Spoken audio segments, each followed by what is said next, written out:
चलिए तपन जी, एक बहुत बड़ी बात उन्होंने गोविंदपुरा क्षेत्र की बोली। हालांकि ये तो देखिए सभी जगह बंद का आह्वान था, तमाम जगह से खबरें भी आई हैं, कितना सफल था कितना नहीं था, सबकी अपनी प्रतिक्रियाएं आ गई। भारतीय जनता पार्टी पर एक दबाव बनाने की कोशिश थी सरकार पर कि महंगाई पे जो लगातार बढ़ती कीमतें हैं वो कम हो जाएं, वापस ले ली जाएं। ऐसा होगा और लगता है इस बंद के बाद कुछ असर पड़ा?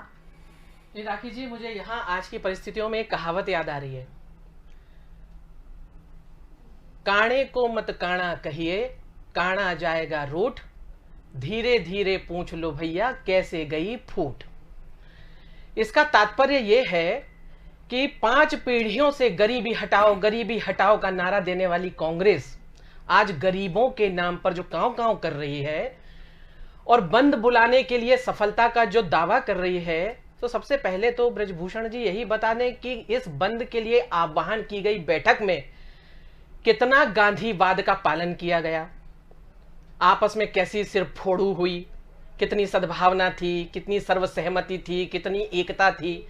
तो कांग्रेस के अपने कुनबे में जब बंद के आयोजन के लिए बैठक बुलाई गई, तो जब वहां ही नूरा कुश्ती हो रही थी और गुंडागर्दी और तानाशाही का बोलबाला था, तो इन्होंने बंद कैसे कराने का प्रयास किया होगा ये सर्वविदित है और मध्य प्रदेश और देश की जनता ये बात बहुत अच्छे से जानती है। इसलिए मैं पूरे दावे के साथ कह सकती हूं कि व्हाट्सएप यूनिवर्सिटी से पढ़ करके अगर ब्रजभूषण जी ये कह रहे हैं कि गोविंदपुरा क्षेत्र के लोगों ने स्वयं ही बंद किया, तो ये बहुत ही हास्यास्पद है। इनका बंद ठीक वैसा ही रहा जैसे इनकी कांग्रेस की बैठक रही। तो इसलिए मध्य प्रदेश में पूरी तरह से असफल रहा इनका। कुल मिलाकर के अब आ जाते हैं महंगाई पर। देखिए, आप और हम सभी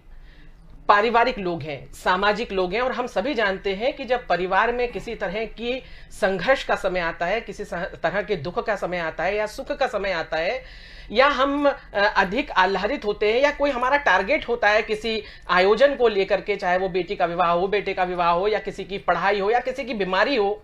तो हम सभी जानते हैं कि उसी के हिसाब से हम लोग अपना बजट तैयार करते हैं और उस बजट के अंतर्गत ही हम लोग आगे पालन करते हैं। अगर सब कुछ ठीक चल रहा है तो हम फिजूल खर्ची भी करते हैं, लेकिन अगर कुछ ठीक नहीं चल रहा है या किसी लक्ष्य को लेकर के हम चल रहे हैं तो उसके लिए हम कटौती भी करते हैं और परिवार के किसी व्यक्ति को अगर अतिरिक्त सहयोग की आवश्यकता है तो उसको हम अतिरिक्त सहयोग भी करते हैं।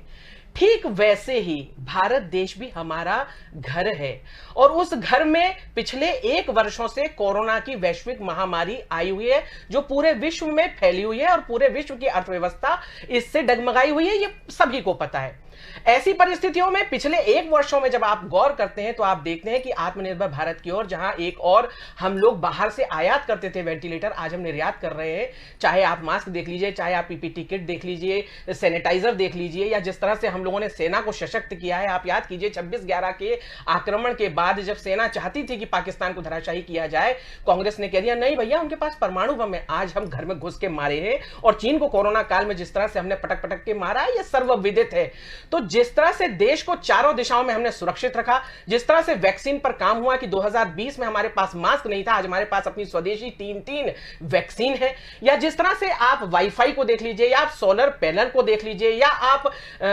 80 करोड़ गरीबों तक अनाज पहुंचाने की, मुफ्त अनाज पहुंचाने की बात देख लीजिए, या जिस तरह से सब्सिडी सिलेंडर जो 12 सिलेंडर अभी भी हैं सब्सिडी के आधार पर दिए जाते हैं, उसके ऊपर सब्सिडी हटाई जाती है। ऐसे अनेक योजनाएं हैं, चाहे वो हाईवे हो, चाहे वो मेट्रो सिटी हो, चाहे वो स्टार्टअप इंडिया हो, या किसानों के लिए सम्मान निधि हो, या आम जन के लिए उसकी सुविधा का सामान उस तक पहुंचाने की बात हो, तो यह परिवार के मुखिया को सोचने की बात है कि मेरे भारत देश का 80 करोड़ गरीब जो अगर इस समय किन्हीं कारणों अपनी रोजमर्रा की जरूरतें भी पूरी नहीं कर पा रहा है, तो उस तक वो चीजें कैसी पहुंचाई जाए, उसका पेट किस तरह से भरा जाए, उसको किस तरह से आर्थिक और विकास के स्तर पर एक लाइन पर लाया जाए। स्वाभाविक है ये जो बढ़ोतरी की गई है वो कहीं ना कहीं इसी बात को ध्यान में रख करके की गई है कि हम लोग विकास के आधार पर देश को एक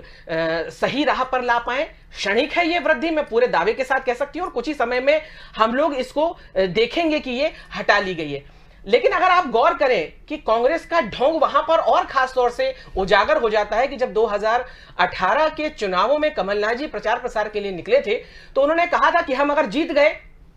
पेट्रोल पर 5 रुपए कम करेंगे, और जैसे ही सरकार बनी 2 रुपए 14 पैसे इन्होंने बढ़ा दिए थे, जबकि केंद्र की सरकार ने घटा दिए थे। यहीं पर आप देखिए देश के 4 प्रमुख प्रदेश, जिसमें राजस्थान आता है, छत्तीसगढ़ आता है और महाराष्ट्र आता है, वहां पर इसकी कीमतें लगातार आसमान छू रही हैं, 100 के ऊपर पहुंच चुका है। लेकिन वहां पर पेट्रोलियम पदार्थों पर वैट घटाने की जगह मध्य प्रदेश में ये लोग नौटंकी कर रहे हैं। तो मैं तो ब्रजभूषण जी से पूछना चाहती हूं कि साहब, ये जो धीरे धीरे पूछ लो भैया कैसे गई फूट, क्योंकि काना जाएगा रूठ, आप बताइए कि अगर आप इतने ही महान थे और गरीबों के प्रति आप इतने ही वफादार थे, तो केंद्र में आपका सुपड़ा साफ क्यों हुआ, और मध्य प्रदेश में आपकी सरकार चारों खाने चित्त क्यों हुई, आपके अपने लोग आपको छोड़ करके क्यों गए। स्वाभाविक है, भ्रष्टाचार जिस स्तर तक फैला हुआ था कि राजीव गांधी जी कहते थे कि 1 रुपया भेजता हूं और 15 पैसे पहुंचता है। आज की परिस्थितियों में माननीय नरेंद्र मोदी जी ने जनधन खाते के माध्यम से आधार कार्ड को जोड़ करके सीधे 1000 रुपया का पैसा 6000 किसान को भेजा जाता है, किसान के खाते में पहुंचता है, गरीब को भेजा जाता है, गरीब के खाते में पहुंचता है। तो स्वाभाविक है बिचौलियों के पेट में तो दर्द होगा ही, क्योंकि जो कट मनी लेते थे,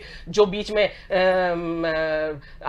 अपना हिस्सा लेते थे, तो उसी की बौखलाहट समझ में आती है कि कांग्रेस छटपटा